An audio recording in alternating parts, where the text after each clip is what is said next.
part of the Press Play Podcast Network.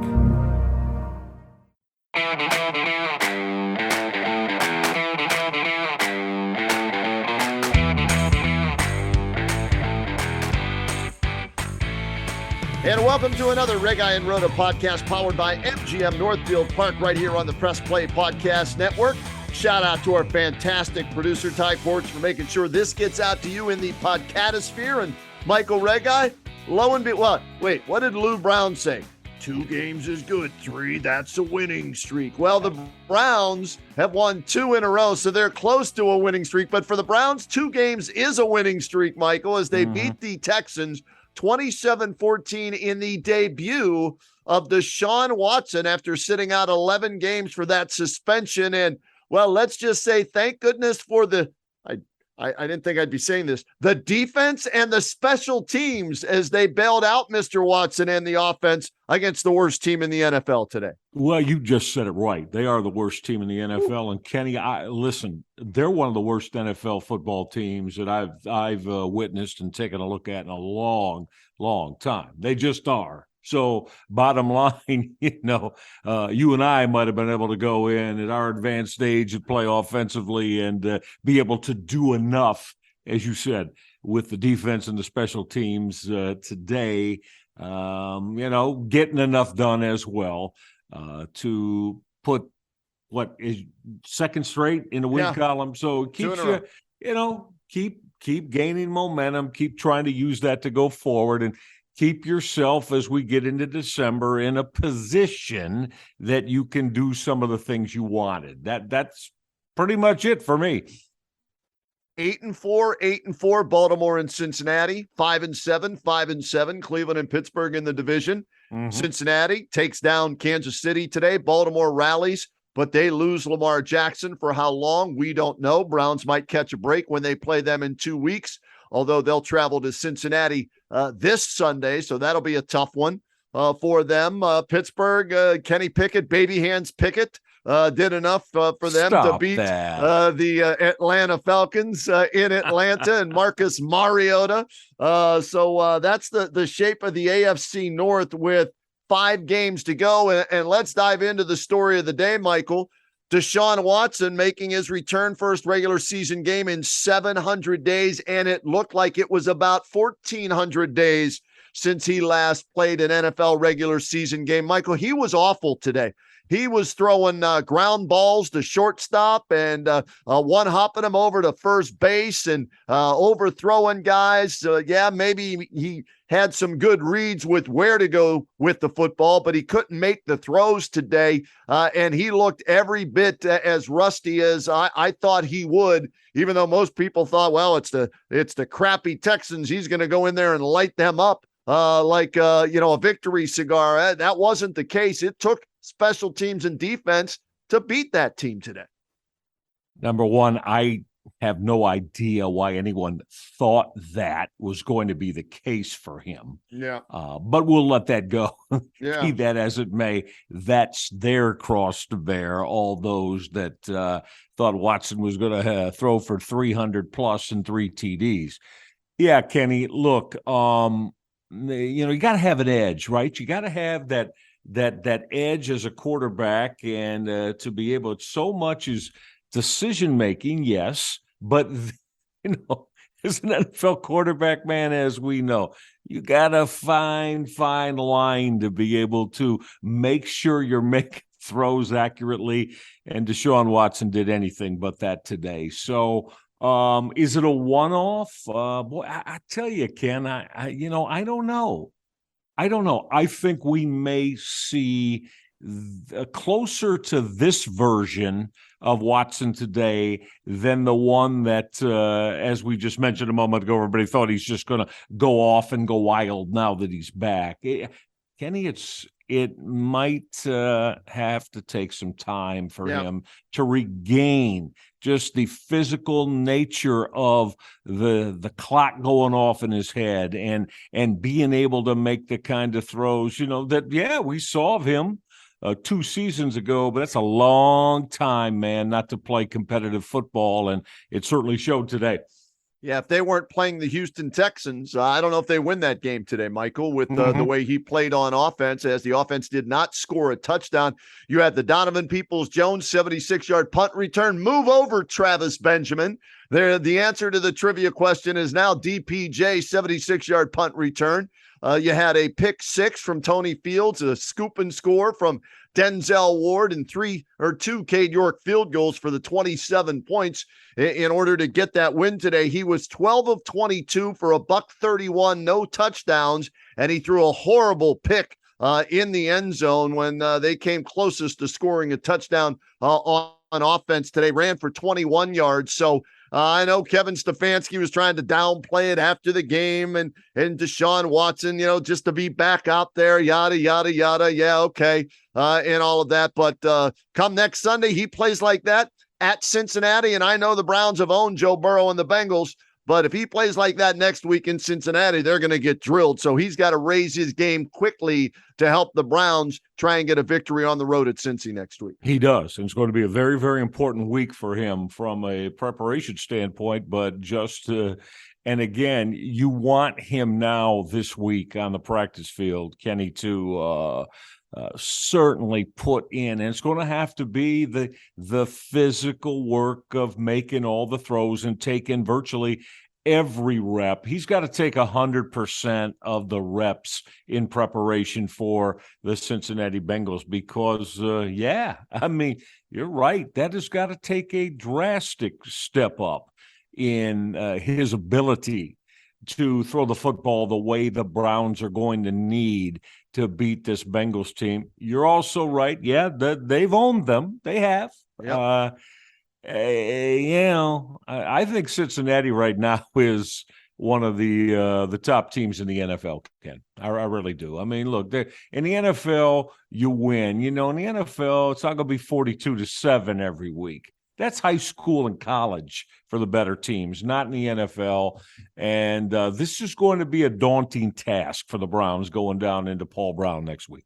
Yeah, especially coming off a big win like that against Kansas City, although maybe they're a little overconfident, but I think because Joe Burrow has yet to beat them, right? That's gonna erase that victory over KC real quick, because that victory over the Chiefs won't mean as much if they lose again to the Browns, especially down in Cincinnati. So we'll see what happens down there. But hey, give the defense credit. Yeah, I know that's one of the worst offenses, like you said, in recent history in the National Football League. But hey, what they come up with, 4 turnovers, whatever it was today. They got the job done. And, give them credit after, having a rough couple of weeks. They bounced back. And Joe Woods, now let's see, can you do it against the two teams that are tied for first place in your division, right? Joe Burrow and the Bengals this coming Sunday, and then the following week, don't know if it'll be Lamar Jackson or who's his bet? Is it Huntley? Huntley's Huntley. Yes, sir. Yeah. So it may be Huntley that week against Baltimore. So we'll see if they can do it the next couple of weeks. Bottom line is they can ill afford to lose a game if they want to have any chance of making the playoffs. They've got to run the table from here on out. So that would be, let's see, they've won their last 2-5. That would mean they would win their last 7 games just to have a chance to finish 10-7, Michael. Yeah, you're right. And Kenny, remember 2 weeks ago, we started this conversation, right? Yeah. And we said 6-1, more than likely, right? Yeah. 6-1 probably will get you there. Well, 2 weeks later, no, I don't think they're going to. I'm with you. I don't think they can afford to lose a football game and get there. So it's going to have to be 7-0 for going back 2 weeks, and certainly 5-0 from here going forward if they want a legitimate shot. Do you think Stefanski tried to ease him back in today, or do you think they went with what he felt comfortable with in practice and what he does best? I couldn't get a real feel for whether or not that was Kevin just trying to, okay, let's, not try and do too much in his first game back. Just let him go through some of the progressions and the reads and whatnot, a few RPOs here and there. And, maybe they were saving things for the Bengals next week. It is hard to depict because without us being able to see what went on, during the course of game preparation and on the practice field this week. However, I would say that wasn't everything at their disposal in the playbook, Ken. I would lean toward that they felt like let's keep it basic, let's keep it vanilla.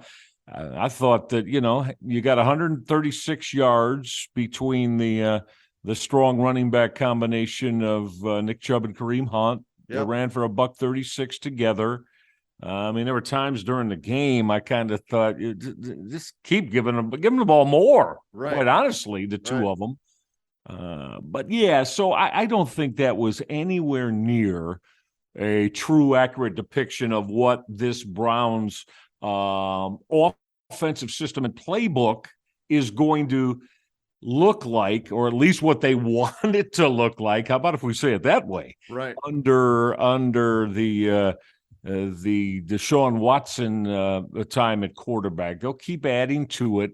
And I think this week they'll hope for, I would imagine, being able to do different things, attempting to make different things a positive in terms of how they look to open things up a little bit against Cincinnati. Yeah. Yeah, and they missed David Njoku today, too. Oh, he was out with a knee injury. Yeah. He had that great catch 2 weeks ago to help them get the victory there. So that was something that was missing. So maybe they rested him with Cincinnati in mind, thinking, hey, we could go in there with Regai and Rhoda and still beat the Houston Texans. And they did. It was funny, Reg. I was at Jersey Sports Bar and Grill in Canton, just down from the Pro Football Hall of Fame. I'm there every Sunday with the Stark County Browns backers, right? Yeah. All of a sudden, it's 5-0, right, after the safety. Yeah. And all these Browns are coming over. I said, just relax. I said, the Texans will beat themselves. You do not have to worry about this game. Even if Watson, wets the bed, you don't have to worry about it. The Texans will beat themselves. And everybody just came over afterward. They were like, okay, yeah. I said, I told you that's how bad they are, right? Yep. They can't do it for 4 quarters. The Browns gave them 2 turnovers and a safety, and they had 5 points. So it was just a matter of time before somehow, some way the Browns scored, special teams, defense, and some field goals. And they got the job done. So, we'll see what comes forth against Cincinnati this coming week.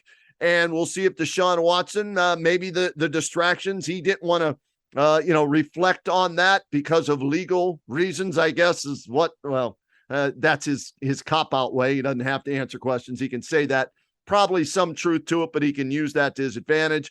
But maybe all the booing there and everything and the build up to it, maybe that was more than he expected, and that affected him and his nerves and his mental approach to the game as well, Michael. Maybe with that in the past, that'll be easier for him next week as well. Well, I would think so. And I think more importantly, though, from the football perspective, as we just said, expect to see a lot more added to the offensive pass game. I did like a couple of times real quickly, though, when, Watson made a quick decision, pulled the football down, and used his legs. Because as we know, Kenny, in the last couple of years, when he was a Houston Texan, and when he that was such a big part of his arsenal, right? Yep.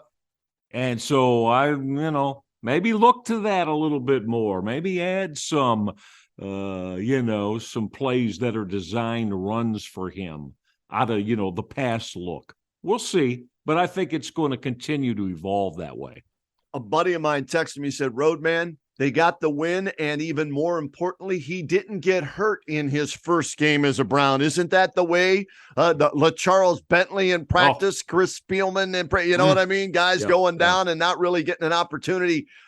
So he's healthy going into next week. So it was a win-win from that perspective from one of my buddies. And I guess, you know what? The OIC factor only in Cleveland, I guess that is if you want to go glass half full, good way of looking at things there. So, all right, Reg, let's put that to bed because I want to get your thoughts on the College Football Playoff Committee's decision to go 1, 2, 3, and 4 with Georgia, Michigan, TCU, and Ohio State backing in thanks to Utah's win over USC. We're going to break all that down with Michael and yours truly when we continue on the R&R podcast here on the Press Play Podcast Network.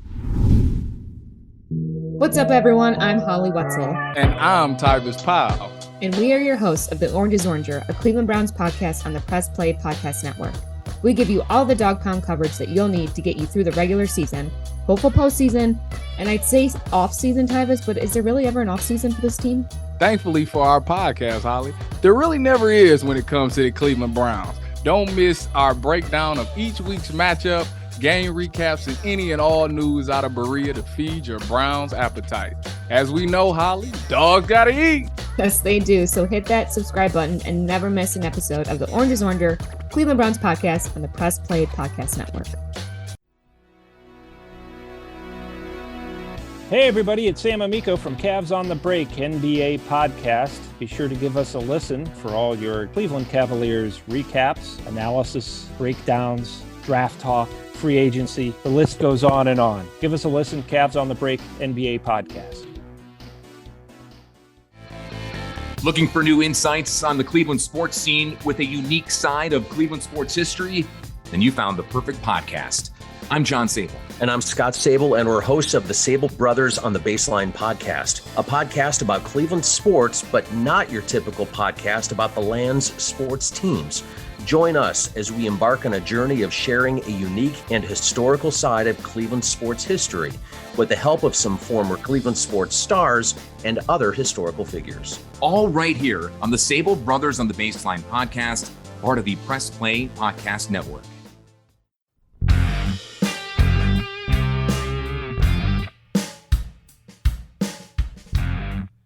Hey everybody, I'm Gary. And I'm Jason. Opening cards as a kid, no matter what was in the pack, you always had that stick of chewing gum. Well, it turns out Gary and I opened up a box of 86 Tops last year, and let me tell you, the chewing gum does not age well. Join us on the Ball Card Show, the sports podcast for the sports collector.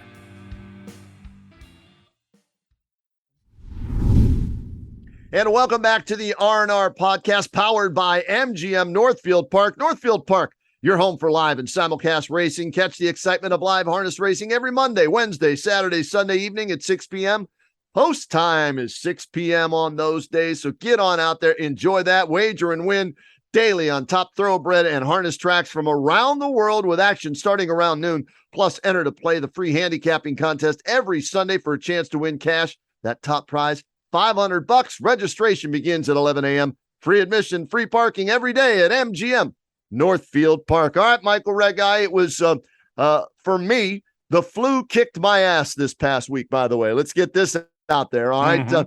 I'm doing the Kenny and JT show Wednesday night at about 6 o'clock. We're on till 6:30, and all of a sudden, I felt like I got blindsided by Myles Garrett. And by 7:30 Wednesday night, I was in bed and I was out. And for 36 out of 40 hours in bed, Michael, the flu just kicked my ass. And I'm like, man, I gotta be able to stay awake. I gotta watch the game Friday night, Pac-12 championship game. Gotta be able to watch, the game Saturday for the Big 12 champion. I had a Monsters game on Saturday night as well, and they beat Rochester 4-3. So was able to, I guess, crawl out of the grave, if you will, and watch the game on Friday night. And Utah, for the second time this year, Michael, knocked off USC. Yeah, Caleb Williams had a hamstring injury, and that affected his play, but still, they did a number on USC, and TCU gets beat by Kansas State. And so all of a sudden you're thinking, well, Ohio State's in for sure with both of those teams losing. Question is, would Alabama knock out TCU? What would the committee do? Well, they chose to keep TCU at 3, even with the loss. The Buckeyes do get the number 4 spot. And so that's our final 4 going into the semifinals. And the college football playoff games will be set up the semis. What is it? December 31st. Yeah, New Year's Eve afternoon starts with out in Phoenix. You got Michigan and TCU 2 and 3, and then later on that nightcap on New Year's Eve. It's in Atlanta, of course, which is always tough for the Big Ten teams to go down there when you got to deal with Georgia or with the Crimson Tide, but that's going to be the task that Ohio State's going to have to overcome. So your thoughts on the committee's rankings? I thought 1 and 2 were no-brainers. 3 and 4, I wasn't sure if, they were going to give us Ohio State, Michigan round 2 and move the Buckeyes ahead of TCU, or keep the Horned Frogs there or drop them out and put Alabama in where we would have the SEC matchup in the Big Ten matchup. Your thoughts on the Final Four teams? Committee got it right. They stayed consistent and they did exactly what they have always espoused, Kenny, about, there is you either win your conference championship or play in a conference championship game. That carries a lot of weight. And again, when you start a season, I mean, for those of you that, you got to remember TCU has been a part of the top 4 for how many weeks now? Has it been 9? The last 9 weeks, I believe. They were a part of the top 4. So, again, there's a pattern there of consistency. Yeah, again, no, they didn't win every game in blowout fashion. Okay, got it. But, to me, they got it right. I'm sorry, you can't. I don't care if there's Ohio State, Alabama, Tennessee.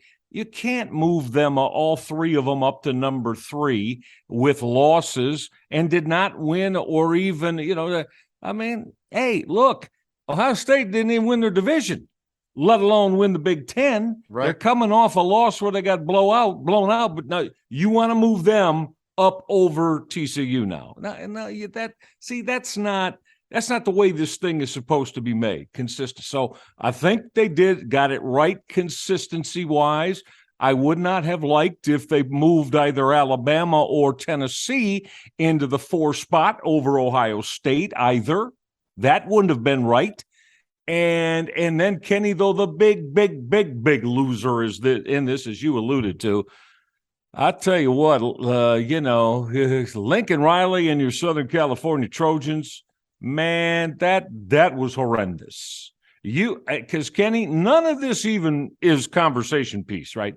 If they took care of their business and did not lay that just terrible egg on Saturday. And then let me say this too. I think we found out. I think all you Ohio State fans know Utah is a damn good football team and a football program. They're a tough football team. They play that way. That having been said, though, if you're Southern Cal and you win the football game by 1, win the football game, you are in. And that's what they put out there. I think that's, as I said, I like Lincoln Riley. I think, obviously he's had a tremendous record during his time at Oklahoma. But man, it's a bad look, Ken. It's a bad look for him in that program that, to me, is all about finesse and flair and a pretty damn soft. And you saw that on Friday night. Yeah, and that scares me about Ohio State, too, because the 2 most physical teams are Georgia and Michigan, and that's why I think they're on a collision course for the national championship. But the Buckeyes, with their finesse, if healthy, I think can give Georgia a game, and I stress, if healthy. They must have either Mayan Williams or Travion Henderson 100% healthy, and they must add Jackson Smith-Njigba in there. And he hadn't played but a couple of plays all year if they're going to beat Georgia. I can't see them without either of their top running backs or minus Jackson Smith-Njigba. And I know Abuka and Harrison Jr. both over 1,000 yards, both over 65 catches. I get it. But the running game, you're going to need it against Georgia because they're going to get after you. If you want to throw the ball 45, 50 times, you're going to lose you against won't win Georgia. That way. No, not just how. Nobody will win that way. No. So, no, you're exactly right. And listen, the good thing about it is, though, as you started with about Jackson Smith-Njigba and both of the running backs, you basically almost have 30 days right before. So, 27 days. That is going to be a huge help from the physical health perspective to Ohio State and being more complete and whole as a football team when they head to Atlanta and play those Georgia Bulldogs. So we'll see. I'm not holding my breath on Jackson Smith-Njigba. I've done that all season. It's been worthless. So yeah. I'm not counting on him, but they need to get either Mayan Williams back or Travion And Henderson. I think they will, Ken. That's You one, maybe both of those two. Yeah. Which again, you said it. You're going to have to at least show that you have a possibility to run the football, and even if it's for the 2-3 yards of carry, you got to make Georgia at least respect it, honor it, and know that that's part of what they have to game plan for defensively, because otherwise, I don't care. You can combine Ohio State, Michigan, Utah, all of them. If you're not going to run and just throw against Georgia, you aren't winning. No, you aren't no beating. chance. Period. You're not. Yeah. So, the good thing is you got almost a month, and hopefully the top backs for Ohio State are back healthy, ready to go. Georgia listed as a 7-point favorite over the Buckeyes. Michigan a 9-point favorite over TCU. And right now, I'll take both the favorites. Ask me in about a month, right before the game. I might change my mind depending on who's healthy, who's not, where the lines shift one way or the other. But if the game were played tomorrow and I had those lines, I'd give the points and take both favorites because I just think for 4 quarters, they play better than everybody else for 4 quarters. You may outplay them for 1 or 2 quarters, but you got to play 4 quarters to beat. In fact, Michigan wants you, to think you have them, you're up 10-3 on them after 1 quarter, like the Buckeyes were. And what happened by the 4th quarter? It was a 20-point game, and their offensive line just wears you down, and the physicality of Georgia does the same over 4 quarters. So you better be ready. You're training somehow. You better be like Rocky, go run in the mountains in the snow, lifting trees, pulling them out of the ground, and doing whatever you got to do, because it's like going up against Ivan Drago and Clubber Lang combined when you're facing Georgia, man. And it's a tall task for the Buckeyes. And I know everybody would love to see it. It would be historic if the Buckeyes and the Wolverines could play for the national championship against each other. First time ever in the history of the Big Ten that would happen. But I think Michigan's got the better chance of getting to that game than the Buckeyes do, but we'll see what happens. Yeah, you got to. And of course, as I've stated a million times, I'm a Big Ten guy, and my bias is always going to show there a little bit. But having said that, I don't think there's a real strong chance of it being a Michigan-Ohio State national championship game. Kenny, I hate to say it, and I hope I'm 1,000,000% wrong, and you can remind me if I am. Right. One of them are going to get beat in the semifinals. Well, one of them are going to get see beat. Michigan. Maybe both of them. No, both of them. But one of them are going to get beat to prevent it being another go-round between the Wolverines and Buckeyes. I think Michigan wins by at least 2 touchdowns, Michael. TC, hey, it's a nice story, okay? And if you're going by the criteria set up, the committee got it right. But let me ask you this. If TCU and Alabama were playing on a neutral field, who would be the favorite? Alabama. Yeah. So, from that standpoint, TCU, this is going to be a nice story for them. They're going to be like Cincinnati. They're going to get there, and then they're going to get their doors blown off by Michigan in the 4th quarter. It may be a close game like it was, at halftime with Purdue and Ohio State. But after 4 quarters, you saw that the cream rise. Oh, yeah, the macho man. The cream rises to the top. Yeah. Oh, yeah. Well, so snap into a Slim Jim. I'm going to be rooting hard for both the Buckeyes and the Wolverines to get there, but I just don't feel great about that being a reality. And again, we know, that's the sad thing. You could combine Michigan and Ohio State, and I still would have the same feelings about beating Georgia. Yeah. Well, here you better get this accomplished or you're not beating them. And it makes it even, this, Ken, it makes it even more difficult when you got to go play them in Atlanta, man. Ooh, they light up like monsters down there around their home turf. And so it's a daunting task, Buckeyes have one of their magical games offensively, but probably if the Buckeyes are going to win that, Kenny, and we've got a month, but man, I think they're going to have to put 40 up or more. and find a way to hold down that Georgia offense, which is no joke either. You agree with Ryan Day then? I saw a comment somewhere on social media saying you got to put 40 or 50 up. Oh, yeah. No doubt. If you want to win. You're not winning that. And again, the same thing. No, you're not winning that game 20-17. No, that ain't happening. That's just not happening. No. No chance whatsoever. Hey, real quick, Reg, before we wrap up this R&R podcast, who's your Heisman Trophy winner now? Well, that's a real tough call, isn't it? Isn't it, though? Yeah, I mean, this may be the toughest in a now. long time. I really don't know which way. I thought Stroud had the edge. Then nope. After he wet the bed against Michigan, forget him. Caleb Williams, nice game against Notre Dame to set up the Pac-12 championship, and he played okay while injured, but they still lost, right? And is it Dugan or Duggan, the quarterback from TCU? Max Duggan. Yeah, so he might be in the mix. Blake Corum had a shot at it, but he got hurt. He's done now for the season. So who's the winner? I don't know. Well, I know this. I have a vote, and I got till 5 o'clock tomorrow to make a decision.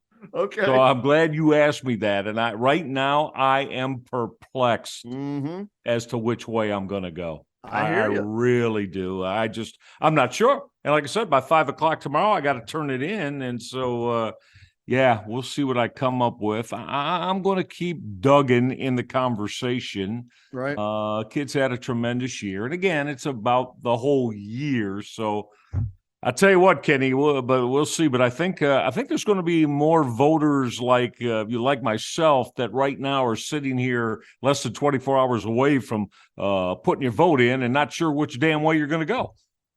Reg, how did they not run Duggan once on those last two plays at the 1 yard line? Yeah. Answer me that. I mean, I'm watching that game. I like Sonny Dykes a lot, but I come on, Sonny. Confused as you. You have to, man. And that was like your best chance to get in the end zone. Right. He got you to the overtime, right? His legs got you to the overtime. His toughness got you to the overtime. And Sonny doesn't run him on 3rd and 1 and 4th and 1 or 3rd and goal and 4th and goal from the 1. And I'm with you. It was perplexing. Sense. And I wonder if those that cover TCU, how much they questioned Sonny about that. I would have. That'd have been the first question out of my mouth. What the hell were you thinking? Well, I wouldn't have phrased it that way, but I'd asked him. Yeah, I know. It's like today too with the Browns. It was, what was it? 1st and goal from the 3 for the Texans against one of the worst run defenses in the NFL, and they threw the ball 3 out of 4 plays and didn't score. And I'm thinking, coaches try to outsmart themselves, outthink themselves. They're idiots. What got you there? Do the same damn thing. And then if they stop it, that's fine. I don't know. So, hey, good luck with that Heisman vote, Reg. Thanks a lot, man. I might be calling you tomorrow to before you go on the air to say, listen, give me your thoughts, because I tell you, I've never, in all the years I've had a Heisman vote, have never been just absolutely unsure of where I'm going to go as we're getting down to deadline time. Yeah, there isn't a clear-cut No, there isn't this year. There really isn't. No. And so, good luck in your research, and I know you'll do it. I can tell you this: had they Stroud would have been my guy, right? But there again, I mean, and again, it's not just that they lost, but he played poorly. Yep, he didn't play poorly. Great down the stretch either, Reg. His numbers down the stretch. You're right. Yeah, I still was going to go with him though. Until that, and that threw everything into a total frenzy now. Yeah, Caleb Williams had my vote and may still get my. I'm gonna have to go back and look at his numbers from yesterday and then comparing all that. I don't have an official vote like you do, but I was leaning that way, especially going into that game, and the fact that he tried to play through the hamstring, that might help him.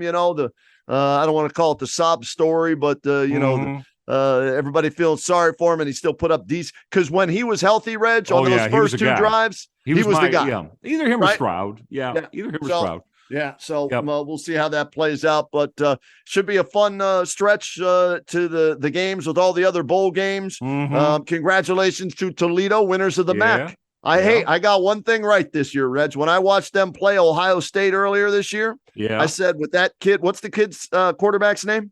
Daquan Finn.